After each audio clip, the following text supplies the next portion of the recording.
Today's topic is neoplastic disorders. I am here, Chanchal Sharma, nursing officer BMMC and Safdarjung Hospital. Welcome back to my channel Nursing Exams Made Simple. आज का जो हमारा topic है वो neoplastic disorders है, जिसमें हम start करते हैं न्यूप्लाज्म क्या होता है। न्यूप्लाज्म जो है वो कोई भी कैंसरस ग्रोथ होती है। कैंसर क्या होता है, एक अनकंट्रोल्ड ग्रोथ होती है जो कि अनस्पेसिफिक होती है, अनकंट्रोलेबल होती है और अनक्लासिफाइड होती है।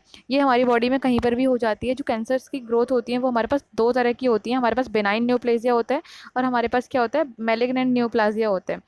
जो मेनाइन न्यूप्लेजिया होता है उसमें जो ग्रोथ होती है ना वो एक जगह पे होती है, और एक जगह पे वो जो ग्रोथ है वो सर्कमसाइज्ड होती है, मतलब कि वो उसी जगह पे रहेगी। जैसे कि यहाँ पे कोई ब्लड वेसल है जिसके अंदर ये एक्स्ट्रा ग्रोथ हुई है, ये कहीं नहीं जाएगी, ये एक मेम्ब्रेन से कवर्ड रहेगी। ठीक है। इसके अलावा जो बेनाइन न्यूप्लेजिया न्यूप्लेजिया होते हैं वो इतने लाइफ थ्रेटनिंग नहीं होते, अनलेस वो किसी रेस्ट्रिक्टेड एरिया में ना हो, जैसे कि स्कल। अगर स्कल वगैरह में हो जाते हैं तो ये बहुत ही लाइफ थ्रेटनिंग हो जाते हैं।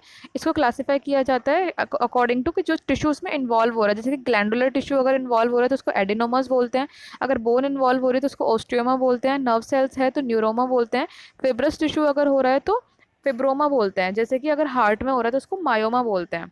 ठीक है, तो टिश्यू पर डिपेंड करता है कि कौन सा टिश्यू इसको अफेक्ट कर। बिनाइन के बाद जो सेकंड वन हमारे पास है वो मैलिग्नेंट न्यूप्लेजिया होता है। मैलिग्नेंट न्यूप्लेजिया में क्या होता है, अनडिफरेंशिएटेड सेल्स होते हैं, रैपिडली डिवाइड करती रहती हैं।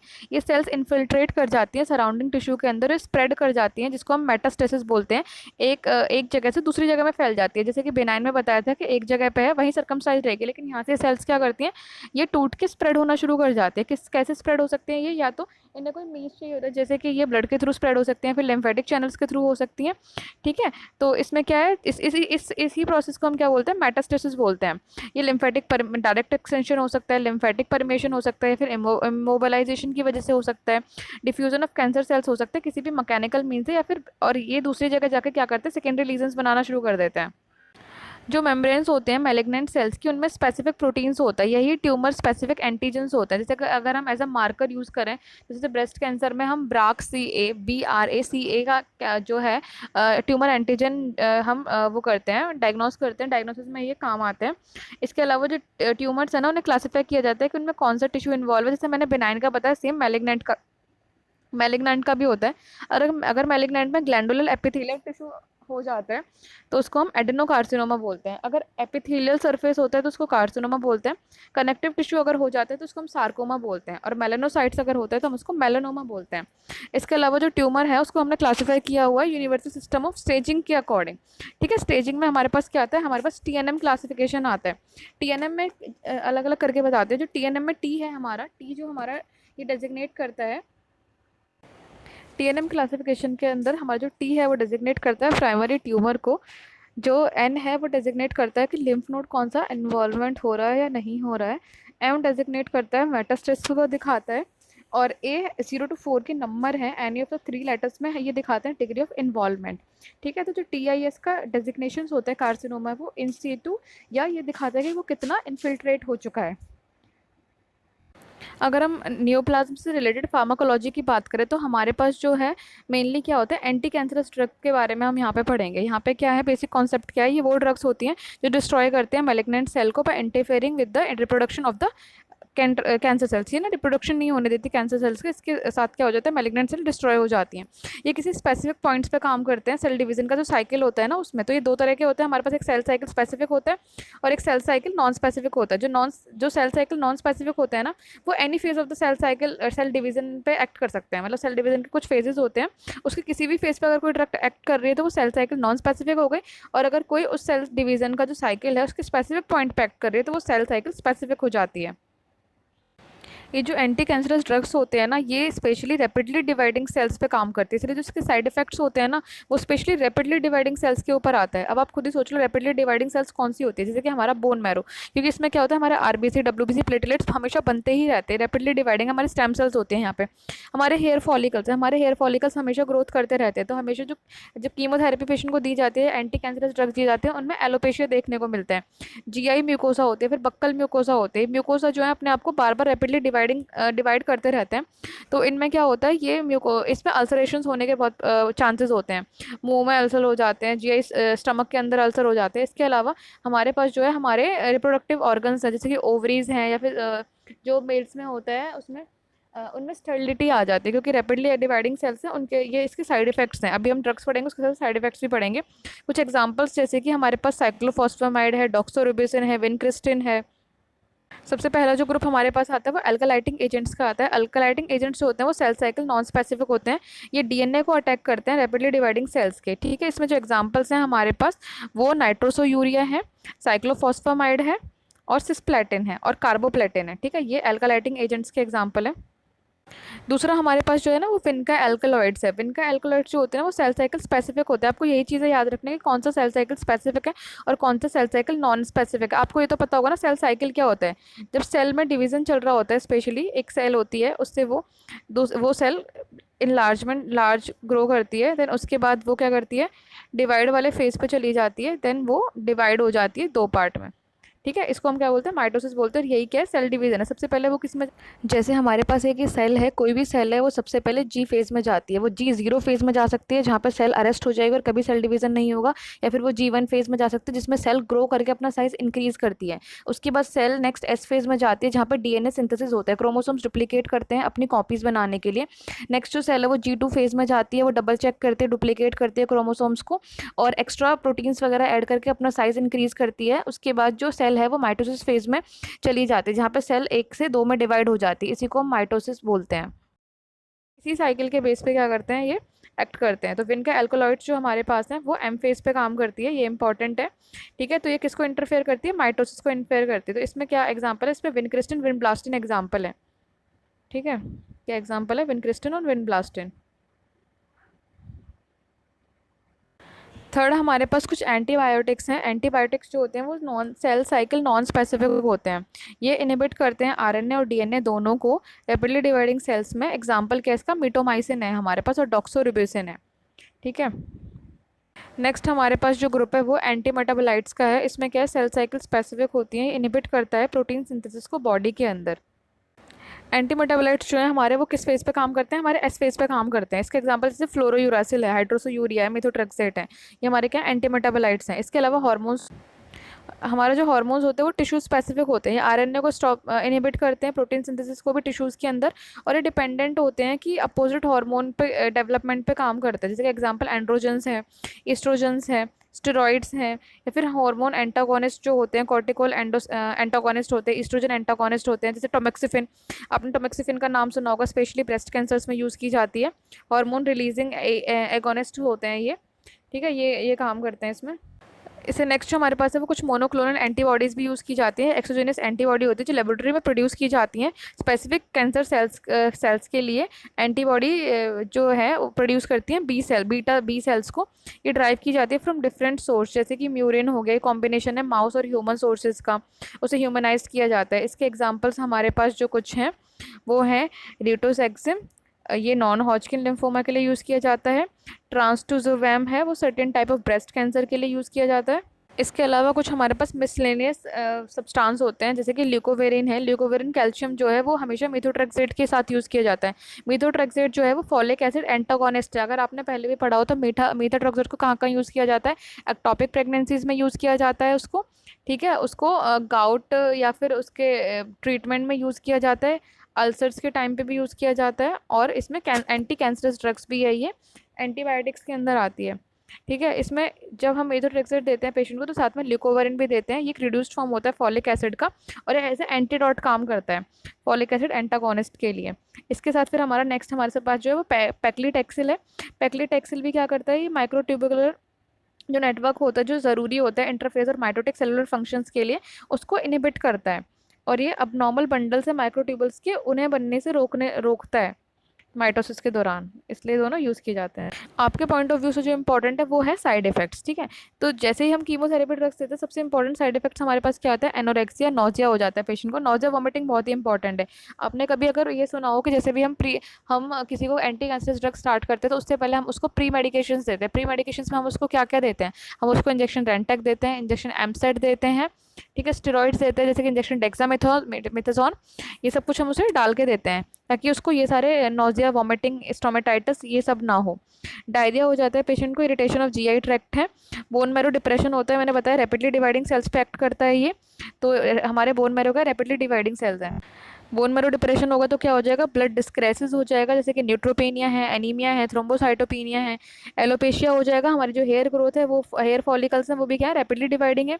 सीएनएस डिस्टर्बेंसेस हो जाएगी क्योंकि न्यूरोटॉक्सिसिटी हो रही है, हेपेटिक डिस्टर्बेंस होता है क्योंकि हेपेटोटॉक्सिसिटी होती है।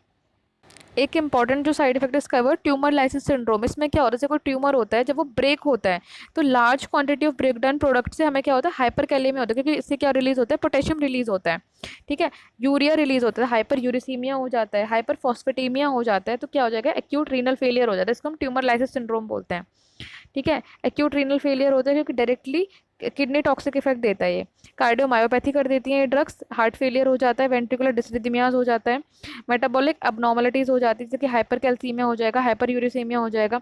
कभी कभी पेशेंट को एलर्जिक रिएक्शंस भी हो जाती है, एनाफाइलेक्सिस जैसे बीसीजी वैक्सीन या फिर किसी भी ड्रग से एनाफाइलेक्सिस रिएक्शन हो जाता है। कैंसर के पेशेंट्स में क्या क्या ट्रीटमेंट यूज़ करते हैं, सबसे देखो तीन चीज़ें यूज़ हो सकती हैं, एक फार्माकोलॉजी यूज़ हो सकती है, आपने मेडिकेशन यूज़ करे, दूसरा आप सर्जरी यूज़ कर सकते हो, उस पार्ट को हटा ही दो अगर वो बिनाइन है तो, थर्ड आप रेडिएशन यूज़ कर सकते हो। ठीक है, तो रेडिएशन का पर्पस क्या होता है, इसमें जो है रेडिएशन यूज़ किए जाते हैं, इसका जो मेन किस लिए यूज़ होता है, ये ट्रीटमेंट के लिए यूज़ होता है, क्यूरेटिव हो सकता है, पैलेटिव हो सकता है, या फिर एडजुवेंट भी हो सकता है। एडजुवेंट का मतलब होता है कि उसको मेडिकेशन के साथ हम रेडिएशन भी दे सकते हैं या फिर सर्जरी के साथ भी हम उसे रेडिएशन दे सकते हैं।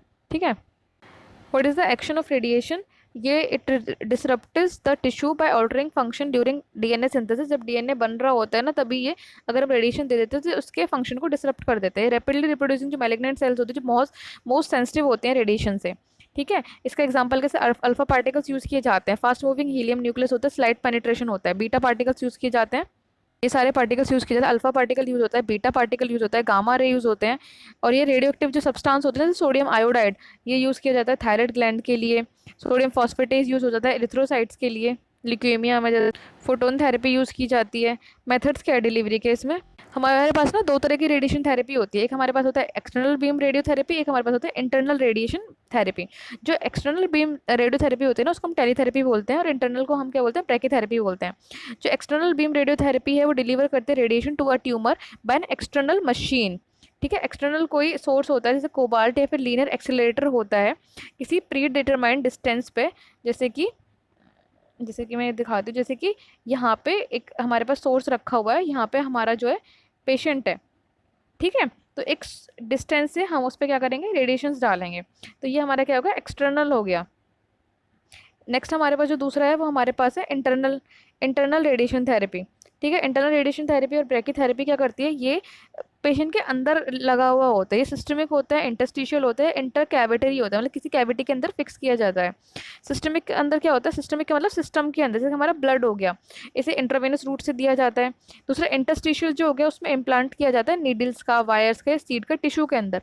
और इंटर कैविटरी जो होता है ना वो इम्प्लांट लगाया जाता है किसी भी बॉडी कैविटी में, जिसमें हम सर्जिकल प्रोसीजर करके हम उस इम्प्लांट को क्या करते हैं उसकी बॉडी में फिट कर देते हैं कैविटी के अंदर। रेडिएशन के मेजर साइड इफेक्ट्स क्या होते हैं, जिस पार्ट पे हम रेडिएशन दे रहे होते हैं ना वहाँ पे लोकलाइज स्किन इरिटेशन हो जाता है, स्पेशली क्या हो जाता है, एरिथमा हो जाता है, वहाँ पे मॉइस्ट डिस्क्वेमेशन होने लग जाता है। ये डिपेंड करता है साइट क्या है और ट्रीटमेंट फील्ड कितना है। जीआई ट्रैक्ट के अंदर specially nausea, vomiting, diarrhoea, mucositis, dysphagia ये सब हो जाता है। गोनाड्स के अंदर टेम्परेरी या परमानेंट स्टर्लिटी हो जाती है। बोन मैरो के अंदर लिकोपेनिया है, थ्रोम्बोसाइटोपेनिया, एनीमिया है। रेस्पिरेटरी ट्रैक्ट के अंदर न्यूमोसाइटिस है, कफ है, डिस्निया है। जेनेटो यूरिनरी ट्रैक्ट में सिस्टाइटिस और यूरिथ्राइटिस हो जाता है। हार्ट के अंदर फाइब्रोसिस हो जाता है। अगर इंटरनल रेडियोथेरेपी देते थे एक्सेसिव टिश्यू स्लफ होके ना हैमरेज कॉज करता है, हैमरेज पेन या फिर इन्फेक्शन कॉज कर देता है। इसके अलावा जो हमारे पास एक मेथड होता है ना वो बोन मैरो ट्रांसप्लांटेशन होता है। इसका मेन पर्पस क्या होता है, बोन मैरो ट्रांसप्लांट का जो पर्पस होता है ना वो हिमेटोलॉजिक कैंसर्स के लिए होता है स्पेशली। इसमें क्या होता है, सर्टेन सॉलिड ट्यूमर्स होते हैं जो बार बार बन रहे होते हैं, जिनको हमें बार बार एबिलेटिव कीमोथेरेपी देनी होती है, जो बोन मैरो को डिस्ट्रॉय कर देते हैं, या बोन मैरो को डिस्ट्रॉय करके ही वो कैंसर जो है वो ठीक होता है, तो हम उसमें ये यूज़ करते हैं। बोन मैरो ट्रांसप्लांट के टाइप्स के ऊपर क्वेश्चन पूछे जाते हैं, जैसे कि ऑटोलॉगस क्या होता है। ऑटोलॉगस बोन मैरो वो है जो रिमूव किया जाता है क्लाइंट से ही और क्लाइंट के अंदर ही रिफ्यूज़ कर दिया जाता है आफ्टर हाई डोज कीमोथेरेपी के बाद। एलोजेनिक क्या होता है, एलोजेनिक वो है जो कंपैटिबल डोनर से लिया जाता है, जो कि HLA जो होता है ह्यूमन ल्यूकोसाइट एंटीजन उससे कंपैटिबल होता है बोन मैरो, उसको एलोजेनिक बोलते हैं। इसको इन्फ्यूज़ किया जाता है जब क्लाइंट का ओन बोन मैरो को डिस्ट्रॉय किया जाता है कीमोथेरेपी या फिर रेडिएशन से, देन दूसरे का बोन मैरो उसके अंदर डाला जाता है। नेक्स्ट क्या हमारे पास, नेक्स्ट है सिनर्जिक। सिनर्जिक जो होता है वो बोन मैरो ऑब्टेन किया जाता है आइडेंटिकल ट्विन से। पेरिफेरल स्टेम सेल ट्रांसप्लांटेशन के बारे में भी आपने सुना होगा। इसमें क्या है, स्टेम सेल्स होती हैं वो प्रोडक्शन, हमें पेशेंट के खुद के स्टेम सेल लिए जाते हैं, उसे कलेक्ट किया जाता है बाय एफेरेसिस और उसको री इन्फ्यूज़ कर दिया जाता है हाई डोज कीमोथेरेपी के बाद। बोन बोन मैरो ट्रांसप्लांट के मेजर साइड इफेक्ट क्या होते हैं, पेशेंट को क्या होता है। बोन मैरो ट्रांसप्लांट में आप क्या कर रहे हो, आप पेशेंट का खुद का बोन मैरो डिस्ट्रॉय कर रहे हो। इसका मतलब पेशेंट की इम्यूनिटी को आप एकदम क्या कर रहे हो, जीरो कर रहे हो। अब पेशेंट की इम्यूनिटी क्या है, जैसे कि पेशेंट में क्या होता है, बोन मैरो के अंदर आरबीसी होता है, डब्ल्यूबीसी होता है और प्लेटिलेट्स होता है। तो पेशेंट की क्या है, ये तीनों चीज़ें आपने डिस्ट्रॉय कर दी। सबसे पहले डब्ल्यूबीसी सबसे मेजर रोल होता है इसका, किसमें, इम्यूनिटी, पेशेंट की इम्यूनिटी बनाने में। तो क्या हो जाएगा, पेशेंट को इन्फेक्शन हो सकता है क्योंकि ऑब्वियसली उसके पास उसका इम्यून सिस्टम नहीं है। फीवर होगा, चिल होगा, आप दूसरे का बोन मैरो डालने के बाद भी पेशेंट को क्या होगा, स्टेरॉइड्स पे रखोगे हमेशा के लिए, लाइफ लॉन्ग उसके वो हो जाएगी ना, स्टेरॉइड थेरेपी हो जाएगी। वीनस ऑक्लूसिव डिसीज हो सकती है, वस्कुलर इंजरी हो जाती है लीवर में, क्योंकि हाई डोज, इसमें क्या है, हाई डोज कीमोथेरेपी चलानी होती है फर्स्ट 30 डेज से आफ्टर ट्रांसप्लांट, क्या, ताकि ग्राफ्ट रिजेक्शन ना हो। इसके बाद क्या हो सकता है, ग्राफ्ट वर्सेस होस्ट डिसीज हो सकती है। जो ट्रांसप्लांटेड बोन मैरो आपने डाला है ना, वो पेशेंट के अंदर इम्यून सिस्टम एक्टिवेट कर सकता है। मतलब जो रेसिपिएंट की बॉडी है ना, वो उसे फॉरेन बॉडी समझने लग जाएगा, वो अब वो अपना इम्यून सिस्टम दिखाने लग जाएगा वो रेसिपिएंट की बॉडी को। इसको बोलते हैं graft versus host reaction. Bone marrow failure हो सकता है, ये बोन मैरो जो है वो फेलियर, रिस्पॉन्ड ही नहीं कर पाएगा, वो प्रोलिफरेट करेगा, उसकी ब्लड मेकिंग कैपेसिटी इतनी अच्छी नहीं होगी, हैमरेजेस होने लग जाएंगे, इन्फेक्शन होंगे पेशेंट्स को। जीआई के अंदर स्टोमेटाइटिस हो जाता है, नोजिया वोमिटिंग डायरिया बहुत ही कॉमन है। कार्डियोवास्कुलर में हाइपरटेंशन हाइपोटेंशन टेकिकार्डिया, ये सब रेस्पिरेटरी प्रॉब्लम्स भी होते हैं, shortness of breath and pneumonia. सबसे इंपॉर्टेंट चीज़ जो हमारे लिए आती है वो आती है जनरल नर्सिंग केयर। क्या करेंगे हम न्यूप्लास्टिक डिसऑर्डर्स के पेशेंट के लिए, ठीक है। तो यहाँ पे आपके लिए इंपॉर्टेंट क्या, आपके लिए इंपॉर्टेंट है ये लेबोरेटरी रिजल्ट्स, पेशेंट का सीबीसी, पेशेंट का electrolytes, level of tumour antigens. Patient को क्या होता है, जैसे आपने पेशेंट को कीमोथेरेपी चलाई, पेशेंट को 7 to 14 डेज के अंदर फीवर आएगा, ठीक है। उसका जो सीबीसी के बोन मैरो डिप्रेशन होता है तो ऑब्वियसली उसके आरबीसी वगैरह कम हो जाएंगे, ठीक है। इन्फेक्शंस का डर रहेगा, हमें ट्यूमर स्पेसिफिक एंटीजेंस को देखना पड़ेगा। अब जहाँ पे हमने जो कैंसर का पेशेंट्स है उसमें हमने रेडिएशन दे दिया, कीमोथेरेपी दे दिया, फिर उसका बोन मैरो ट्रांसप्लांट कर दिया या फिर हमने उसका सर्जरी कर दिया, तो हमने क्या करा, हमने उसकी इम्यूनिटी को एकदम से डिस्ट्रॉय कर दिया। तो हम क्या करेंगे, हम वो मेजर्स यूज़ करेंगे कि पेशेंट को इन्फेक्शन ना हो। जैसे कि उसे बोलेंगे वो क्राउड्स को अवॉइड करे, बार बार अपने हैंड वॉश करे, घर पे ही रहे, सेफर देन हॉस्पिटल इन्वायरमेंट, क्योंकि हॉस्पिटल के अंदर भी बहुत सारे पैथोजेंस होते हैं। उसका जो उसको बोलेंगे कि हमेशा रिपोर्ट करना अगर उसका बॉडी टेम्परेचर हायर देन 100 आता है तो। पेशेंट का पेशेंट का इम्यून सिस्टम बिल्कुल भी, इसको बोन मैरो डिप्रेशन हो चुका है, अगर आप कीमोथेरेपी भी दे रहे हो ना तो भी उसका बोन मैरो डिप्रेशन हो जाएगा। तो प्लेटलेट्स नहीं है उसके अंदर, प्लेटलेट्स नहीं होंगे तो ब्लीडिंग के चांसेस ज़्यादा होंगे। तो हमें क्या करना है, जेंटल ओरल हाइजीन करना है, क्योंकि वहाँ पे क्या होंगे, वहाँ पे म्यूकोसाइटिस भी हो जाएगा, ठीक है, अल्सर्स हो जाएंगे, दूसरा वहाँ पे ब्लीडिंग के चांस रहेंगे। उनको non alcohol based mouth washes देंगे। उनको बोलेंगे कि अपने धीरे धीरे मूव करें ताकि पैथोलॉजिकल फ्रैक्चर्स ना हो, बोन्स बहुत कमज़ोर हो जाएंगी बोन मैरो के बिना। साइड इफ़ेक्ट्स बताएंगे उन्हें पहले से ही, ताकि उन्हें उनका अपीयरेंस के बारे में पता चल जाए। जैसे कि अगर एलोपेशिया हो जाता है उन्हें पहले से बताएंगे ताकि वो कोपिंग स्ट्रेटेजीज यूज़ कर ले, जैसे कि विक्स वगैरह खरीद लें, स्कार्फ्स या हैट्स खरीद लें अपने लिए। एंटी एमेटिक्स प्रोवाइड करेंगे, नोजिया वोमिटिंग क्योंकि बहुत ही इंपॉर्टेंट है, आप कोई भी थेरेपी दे लो, इसीलिए हम पेशेंट को क्या करेंगे, जैसे कीमोथेरेपी देंगे उससे पहले हम उसको प्री मेडिकेशंस देंगे, ठीक है। प्री मेडिकेशंस इंपॉर्टेंट है, 30 मिनट्स पहले हम उसको प्री मेडिकेशन देते हैं। ब्लड वैल्यूज़ को चेक करते रहेंगे during therapy, WBC, RBC, platelets, tumour markers जो जीन्स होते हैं उनको देखते रहेंगे।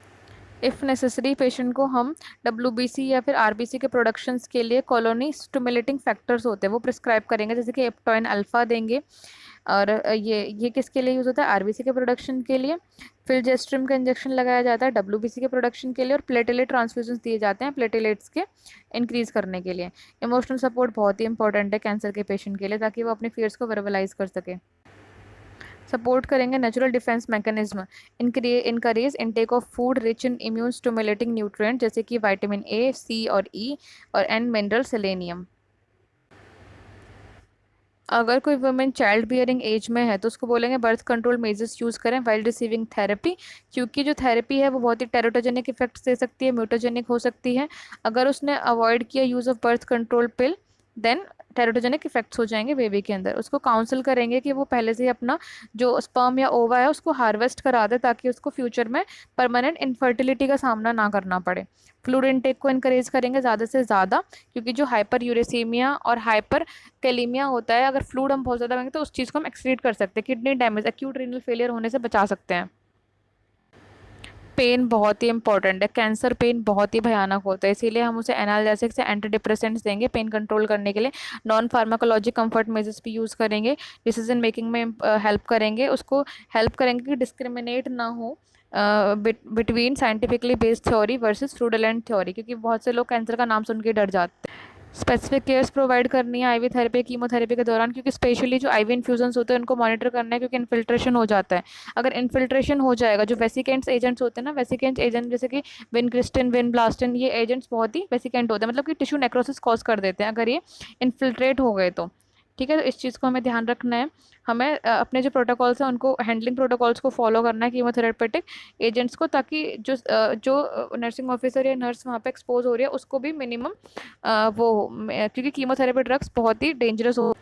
प्रोटेक्टिव आइसोलेशन यूज़ करना, अगर पेशेंट का डब्ल्यूबीसी काउंट है वो डिक्रीज हो जाते हैं below 1000। Signs of bleeding check करना है, एंटीकोगुलेंट्स नहीं देना है पेशेंट को, प्रिवेंट करना है ब्लीडिंग, जैसे कि रेक्टल थर्मामीटर्स यूज़ नहीं करने, एनीमा यूज़ नहीं करते, आईएम इंजेक्शन यूज़ नहीं करते, रेजर ब्लेड्स यूज़ नहीं करना ब्लेड। रीनल फंक्शन को देखना है, वाइटल साइंस देखना है, कार्डियक टॉक्सिसिटी, जितने भी आपके साइड इफेक्ट्स हैं ना उसके ऊपर आपकी नर्सिंग केयर बनती चली जाएगी। पेशेंट को बोलेंगे कोई ओवर द काउंटर ड्रग नहीं लेना, स्पेशली एस्पिरिन नहीं लेना, अल्कोहल नहीं लेना।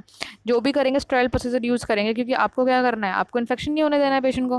जो कीमोथेरेपी होती है ना उसके लिए पोर्ट डाले जाते हैं पेशेंट में, क्योंकि जो पेरिफेरल लाइंस होते हैं ना उनमें यूज़ नहीं होते, तो इसके लिए हम क्या करते हैं, उसके अंदर इम्प्लांटेबल पोर्ट डाल देते हैं पेशेंट के अंदर, या फिर पिक लाइन डाल देते हैं, सीवीपी लाइन जो सेंट्रल लाइन होती है उसके थ्रू भी हम कीमोथेरेपी दे देते हैं। तो जो इम्प्लांटेबल पोर्ट होता है ना उसके अंदर हुबर नेडल डलती है, तो हुबर नेटिंग का जो असेस होता है ना, अगर वो यूज़ में नहीं है तो उस नेडल को निकाल के रख देते हैं, और उसको हेपेरिन में सलाइन फ्लैशेस यूज़ किया जाता है, जब उसे हम रिकरें फिर दोबारा यूज़ करते हैं तो।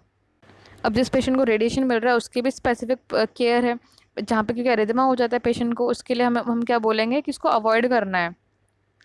क्या अवॉइड करना है उसको? उसको अवॉइड करना है creams, soaps, powder, cosmetic, perfumes, deodorant उस एरिया में नहीं लगाना है ट्रीटमेंट पीरियड तक। पेशेंट को इंस्ट्रक्ट करेंगे कि लूज फिटिंग कॉटन क्लॉथिंग पहननी है, सनलाइट से अपने आप को प्रोटेक्ट करना है, डिओड्रेंट्स का यूज़ नहीं करना है, और हीट और कोल्ड का कोई सोर्स यूज़ नहीं करना है, कैसे यूज़ करना है वो सब बताएंगे। इंपॉर्टेंट चीज़, शेव नहीं करना है here with in the treatment field, non adherent dressing use करनी ताकि स्किन ब्रेक डाउन ना हो जाए, रीअश्योर।